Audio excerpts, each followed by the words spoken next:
You slip out of your mother, somewhere in the Indian Ocean. Your wings are folded tight against your body, wrapped around you like a blanket, so you start sinking slowly through the blue water. Your mother glides away without turning back, her massive shape disappearing into the distance. You twist once, then again, trying to move, but your wings stay pressed together. Then the membrane between them separates slightly and you force them apart, unfolding one side, then the other, until both wings stretch out wide. But your left wing catches on itself near the tip and folds backward, throwing your body into a tilt. You pump both wings trying to straighten out, and after a few attempts, the caught edge pulls free and you level off. Now you're gliding forward, slow and unsteady, your wings beating out of rhythm. Small fish appear near your belly and latch onto your skin. You try shaking them off by twisting sideways, but they hold tight with their mouths pressed flat against you. They're remoras and they're not trying to hurt you, but you don't know that yet, so you keep trying to shake them loose. Then something large moves through the water ahead. A barracuda cuts across your path, its body long and silver, mouth slightly open. You stop moving completely, wings frozen mid-beat, and it glides past without slowing. It doesn't even look at you, but your body stays still until it's gone. After that, you start moving again, this time with more control.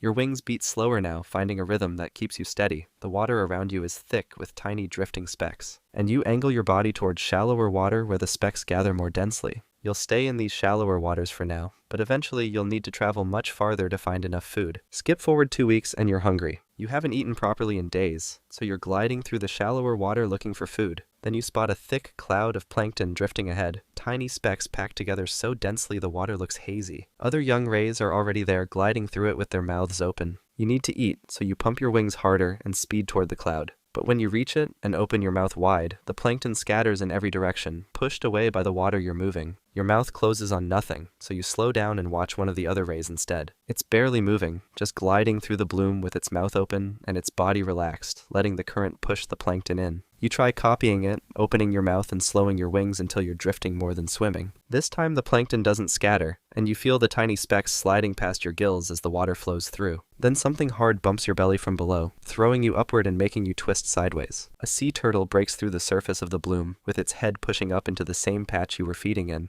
The turtle doesn't leave. It starts circling the bloom from one side while you circle from the other, both of you gliding slowly with your mouths open. You pass each other twice, then a third time, and the plankton starts thinning between you, but there's still enough. You open the fins on either side of your mouth, unfurling them forward so they funnel more plankton toward your throat. The water keeps flowing through your gills, and your belly finally starts to fill. The bloom won't last more than a few days here, and when it's gone, you'll need to follow the current to find the next one. You're 3 months old when the plankton starts disappearing. You've been gliding through the same area for days, but the water is thinner now and there's almost nothing to eat. You haven't fed properly in 2 days, so when you spot larger rays swimming in one direction, you follow them without thinking. They're moving together in a loose group, all heading the same way, so you pump your wings and join them from behind. You glide for hours through open water with nothing below you except blue that goes down forever. Your wings start aching from the constant movement, but you keep the same rhythm as the others, beating slowly and steadily. Then something large moves in the deep water beneath you. You can't see it clearly, just a dark shape that rises slightly then drops back down into the blue. It doesn't come closer, so you keep swimming. After a while, the water around you starts changing. It's thicker now, filled with more drifting specks, and ahead you see a massive cloud of plankton stretching wider than anything you've seen before. The other rays angle toward it, so you do the same. There are dozens of them now, all gliding into the bloom together with their mouths opening wide. You open yours and unfurl your cephalic fins, funneling the plankton toward your throat as you drift through the cloud. The current pushes food through your gills in a steady stream, and you don't have to search for it or chase it. It just comes to you. You feed until your belly is full, then keep gliding through the bloom with your mouth still open, letting more plankton flow through. The other rays do the same, circling through the thickest parts and feeding without stopping.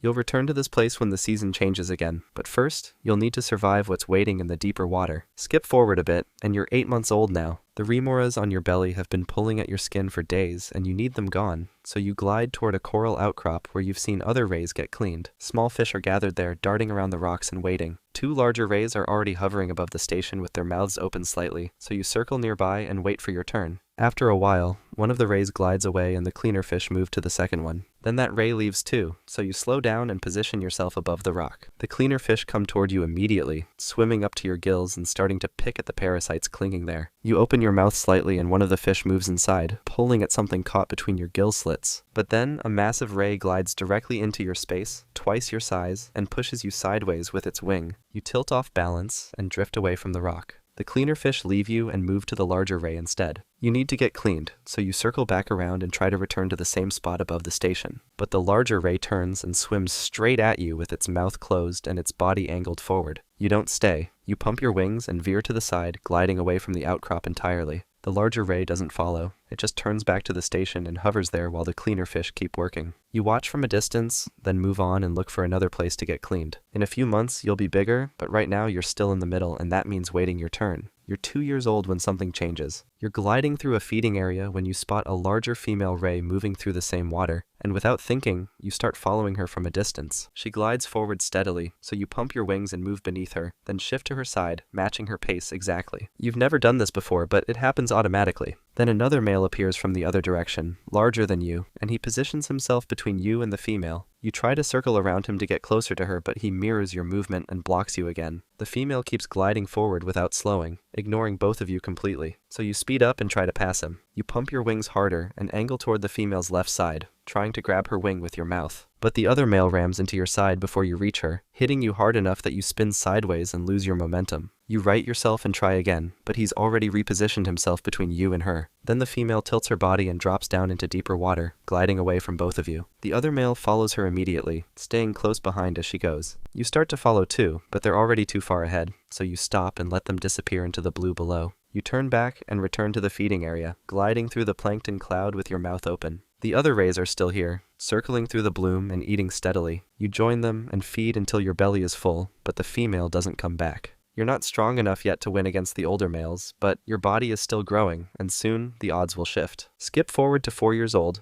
and you've reached full size. You're gliding near a cleaning station when you spot a female hovering above the rocks with her mouth open slightly, letting the cleaner fish work on her gills. You want to mate, so you glide directly toward her without slowing, positioning yourself beneath her and slightly behind. Then another male appears from your left, about the same size as you, and he starts moving in to block your path. But you don't back off this time. You turn sharply and ram your head into his wing, pushing him sideways. He retaliates immediately, twisting around and hitting your side, so both of you spiral together through the water for a moment before separating. You right yourself and move toward the female again, but he comes at you a second time, trying to push between you and her. So you ram him again, this time harder, and he spins off course. Then he stops and glides away in the opposite direction, leaving the area completely. The female is still there, hovering above the cleaning station. You approach her slowly, gliding beneath her and matching her movements. She doesn't swim away or speed up, so you move closer and bite gently onto the edge of her wing, holding it carefully with your mouth. She keeps gliding forward, so you swim beside her with your grip still firm, staying in tandem as you both move through the water. After a few moments, you release her wing and she pulls away slightly, continuing to glide on her own. You follow her for a short distance, then she turns and moves back toward the cleaning station. You don't follow anymore. You just glide back to the feeding area and rejoin the other rays moving through the plankton bloom. She'll give birth months from now, but you won't be there and you'll never see the pup that comes from this. You're 6 years old now, gliding through a thick plankton bloom with your mouth open. The plankton flows steadily through your gills, so you keep moving forward in the same direction, feeding without stopping.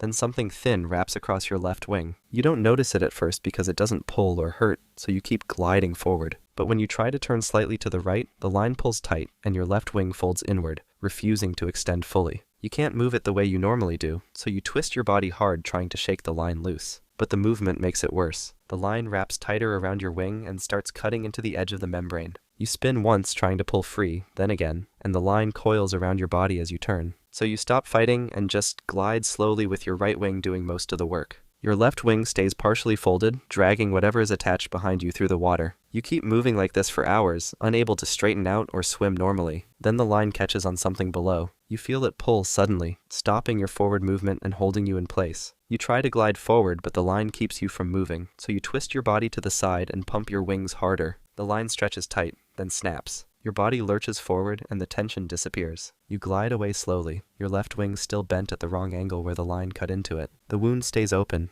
a thin tear running along the edge of your wing, but you're free now. The wing won't move the same way it used to, and that will matter when you need to move fast. Skip forward a bit and you're 9 years old. You're gliding through open water looking for plankton, your damaged wing beating slightly off rhythm, but you've learned to adjust for it. You pump both wings steadily, moving forward through the blue water with nothing around you except scattered fish in the distance. Then something large rises from below. A tiger shark comes up from the deep, moving faster than you've ever moved, and it's already closing the distance between you. You need to escape, so you pump your wings as hard as you can, trying to speed up and pull away. But your left wing doesn't generate the same thrust as your right, making your body tilt unevenly as you try to accelerate. The shark stays behind you, gaining with each second. You try turning sharply to the left, hoping to change direction and lose it, but your damaged wing makes the turn too wide and too slow. The shark cuts the angle and gets closer. Then it hits your trailing wing from behind, its jaws clamping down on the membrane and ripping through it. You lose control immediately, your body spinning sideways as the torn wing fails to push against the water. You try to right yourself and keep swimming, but the shark is already coming around again. This time it approaches from the front, its body angled upward and its mouth opening wide. It closes the distance in seconds, then its jaws clamp down on your head and everything stops. Life as a manta ray might be rough, but there's another animal out there that has it way worse. Trust me, it's wild. Check out the video and see for yourself.